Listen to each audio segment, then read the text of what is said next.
Okay, so I thought it would be good to do a real short video of how this works. Nikki might not get close to see. So the Ghost Fire things come like this with a little screw in it, and this little end is on here, this little cap. When you unscrew this screw, and they do provide you a little screwdriver to unscrew it, then you take it apart and it's like this, and you just cut your wire to length however long you're going to need. You poke it in the hole and you push it in there good so that it gets seated real well, all right? Then you bend this down.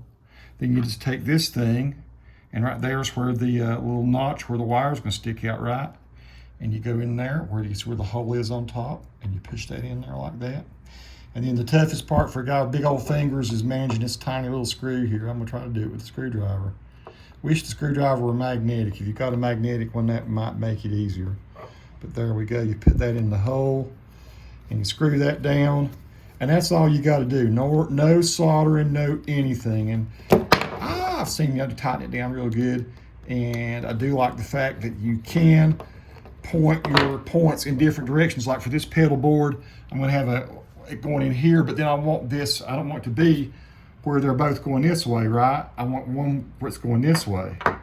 So I'm able to create a solderless with the ends going in different directions so that I get this kind of a situation right here where I'm going out this way and it's going the opposite direction over here. And you can see how I've done it here coming out of this Hall of Fame reverb. It's very simple.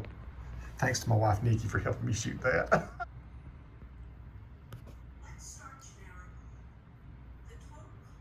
Just wanted to do a quick bit of follow-up to show you how this is working so I don't have it all connected together. I only had enough to make 5 cables. So I'm using one of the solderless cables going from this Harmony Singer into the IR200. I've got 2 cables coming left and right, stereo out into the Hall of Fame reverb, and which I can turn on, I guess. I've not turned it on.